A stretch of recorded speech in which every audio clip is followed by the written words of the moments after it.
The first company is a crazy revenue grower that is kind of correlated with the cannabis business right now. The second company is one that's transforming the coffee game, and this one's actually pretty insane. It's a startup right now, but there is some huge potential there. So like always, for each company, we're going to take a look at technicals. We're going to take a quick look at fundamentals, their future growth, and also my overall thoughts on the business. Like always, my name is Jose Najarro. I am a self-taught investor who's been studying the market for over 6 years now. If this is your first time here, welcome. Don't forget to hit the subscribe button, and everybody else, don't forget to hit the thumbs up. It helps so much with the YouTube algorithm. Finally, make sure to get your free stock on Webull. You should see the link down there on my descriptions. Now let's get started. See, that's something that would get me excited. Now, if you say GRWG, this one supplies the equipment for growing the cannabis. So now it doesn't matter which cannabis business does well. They're most likely going to end up using this. So we're going to probably see a huge boom in all these cannabis companies opening up. And even though maybe GRWG might have competitors, it's not going to have as many competitors as these cannabis startups, right? So obviously GRWG has their own competitors, but the amount of competitors is probably low compared to the amount of competitors that all these cannabis startups are going to have. So yeah, GRWG will probably be a better one to maybe try to look at. So let's take a look at GRWG stock. So this is Grwg Growgeneration. They are a farm supplies company. They are here in Denver, Colorado headquarters. They have a market cap of $2.75 billion. Right now, if they're sitting at $50.31, traded under the NASDAQ. If we take a look at the past year, company has done amazing, right? It has grown over 1,000%. Just like I don't look at when a company has dropped down a lot. I can care. I care a bit, but even if it's gone up a lot, it doesn't deter me too much. It's definitely something I noticed, but it's not gonna deter me from investing, right? C Limited, for example, C Limited, Celsius, all these stocks were up over 100% before I invested. And right now they have given me 100, 200% even after that investment. So they're growing for a reason. Get it? Growing, huh? All right, anyways, so right now it is down about 2% from its all-time highs. If we take a look at their future growth, they're expected to grow 22.5% on average. They are profitable right now. They have positive cash flow from operations. So now let's take a look at their financial health. This is a balance sheet I like to look at. Balance sheets like this really get me excited. Look, they have $55 million in cash. They have this little line of debt. They have about $277,000 in debt. I know people in real life that have more debt than that and don't have that type of cash. So this to me is a very, very strong balance sheet, right? Let's take a closer look at it. So GRWG. Let's take a look at technicals, right? So right now, obviously, the stock price is a bit overextended. We can see, right, it's completely far from its moving averages. It doesn't mean it will pull back, but it does. I would say my risk of it pulling back are higher compared to if it was sitting at the moving averages. And now let's take a quick look at their historical numbers. This actually looks pretty cool, right? Not a market I'm invested in, but overall the company looks pretty cool fundamentally wise. We can take a look. Let's take a look at historical growth. The most recent quarter, its revenue grew 152%. The revenue growth before that was 123%. The quarter before that was 152%. For the past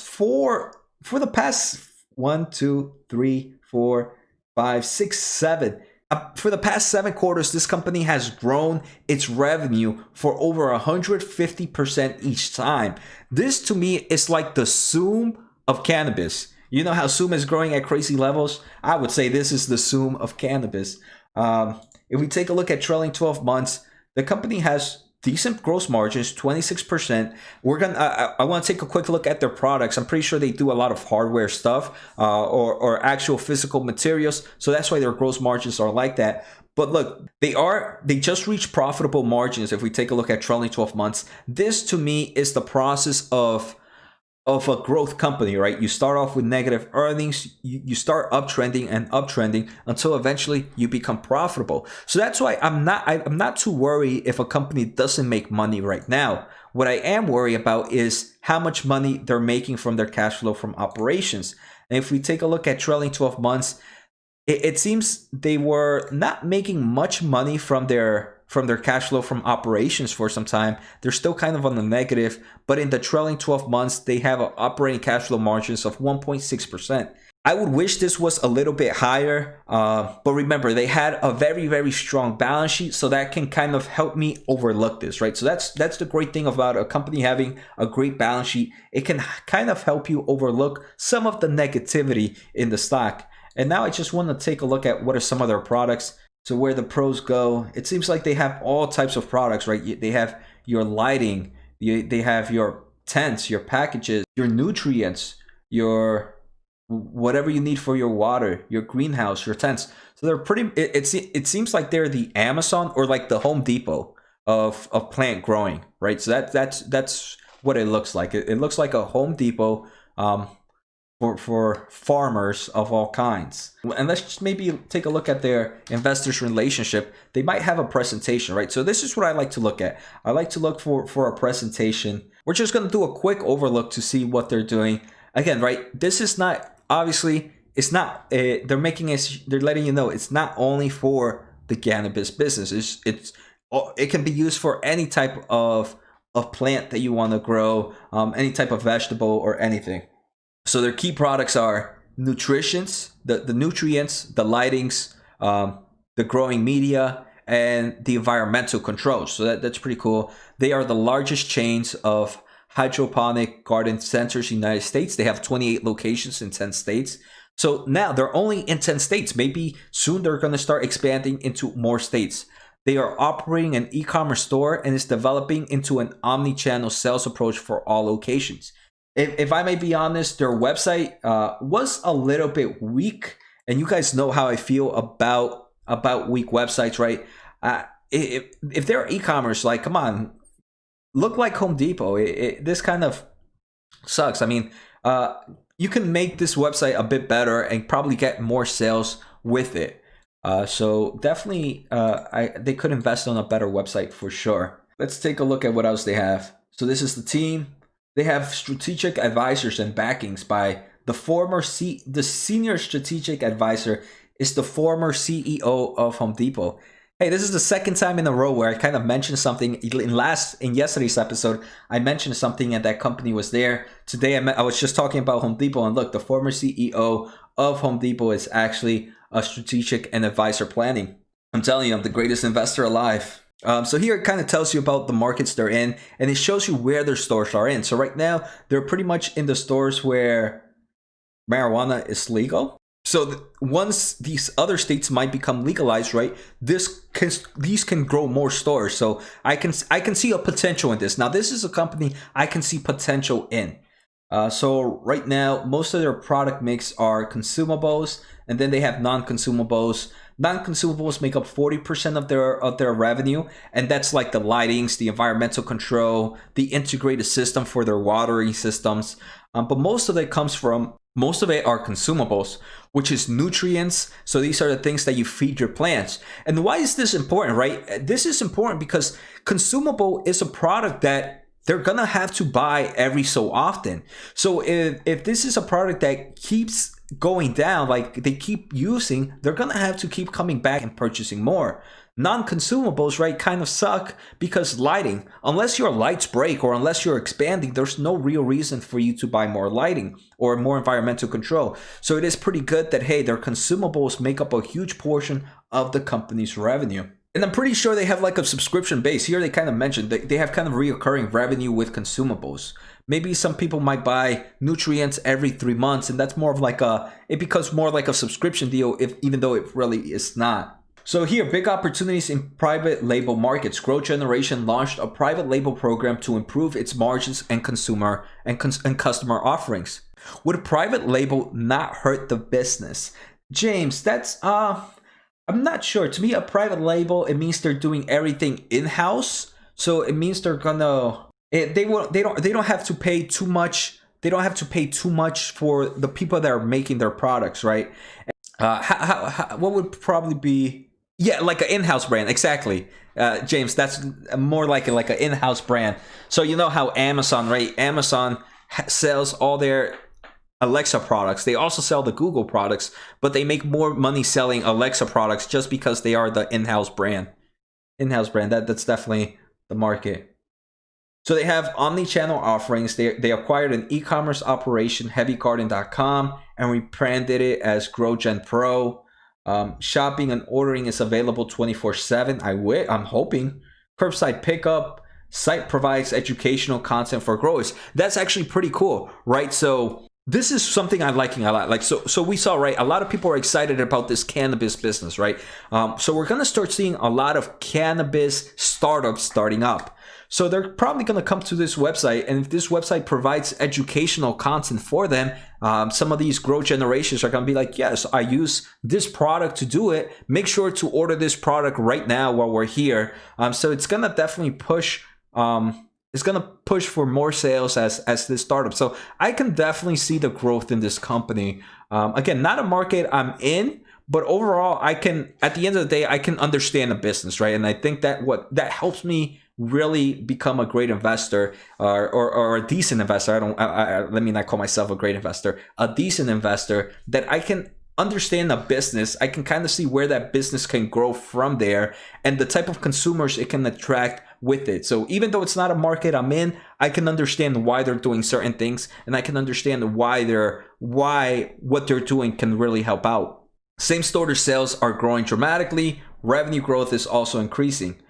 So I think this is pretty much, they've done great acquisitions, right? I like to see companies that acquire other companies to continue to increase their overall brand. Since 2014, this company has been buying a lot of different small companies, and it doesn't look like they're stopping. Here in 2020, it seems like they bought 3 companies. They bought H2O, they bought Hydroponics, they bought Healthy Harvest. So, all right, James, that's a great question, right? You're asking, we saw the stock price. The stock price has gone up 1,000%. When would I enter? And I think this is all dependent on your investment styles. For me, like I said, I have multiple positions, and I put money to work into the market every week. So every week I put somewhere between a few hundred to sometimes I have a good week where I might put about $1,000 into the market a week. Not too often, but that helps me use only X amount of money per week. So if I really was buying growth, let's say I was really bullish in Grwg Generation, if I was really bullish on Grwg Generation, at this stock price, I wouldn't mind buying. I 100% wouldn't mind buying. I would buy a small position and continue to buy small positions here and there, because I would, if it was a market I'm invested in, if it was a market I can see continue to grow, I wouldn't mind buying. Perfect example, C. Let's take a quick look at C, right? I bought C at $60. If we take a look at it when I bought it somewhere in May. If we take a look at it, it was already at its all-time high from where it was at. It was up already 73%. I ended up buying C again at around $124. For the past, it was already up about 210%.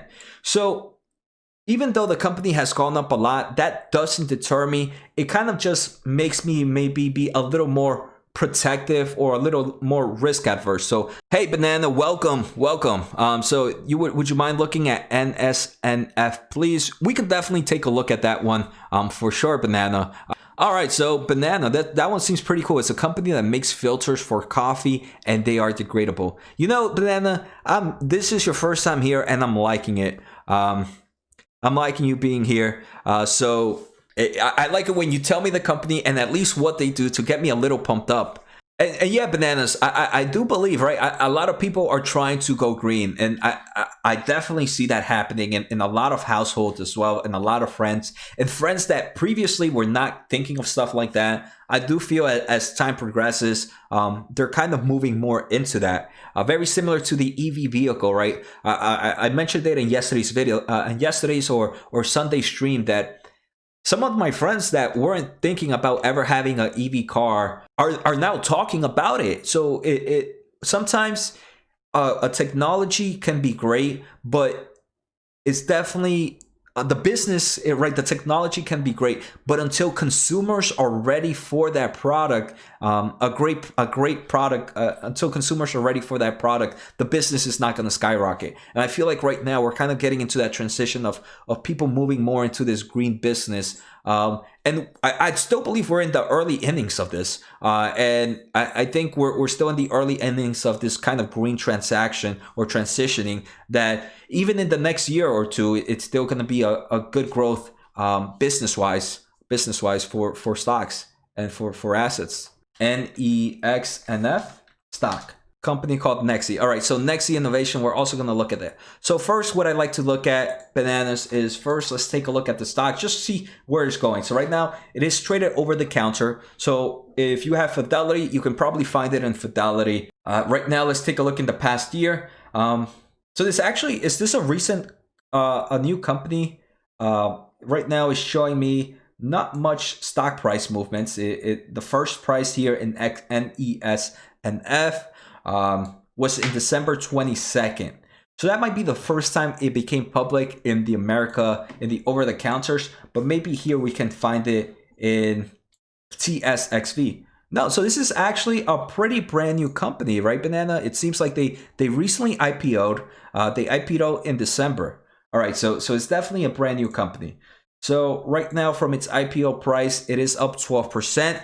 It jumped up a lot in its IPO, right? There was probably a lot of hype over it, and it's down about 12% from its all-time highs.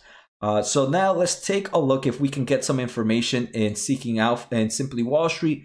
But I'm gonna say most likely not, because it's a brand new company. But let's see what we can find out. So it has a market cap of $125 million. So this is a very small cap company. I want to say, hey guys, be careful. Small cap companies are either very volatile or they have very low volume. Right now, unfortunately, we don't have too much information from the websites I use. So we're going to have to go and do something better. We're going to have to dig in deep. So first, let's take a look at the product. Let's try to understand what they do.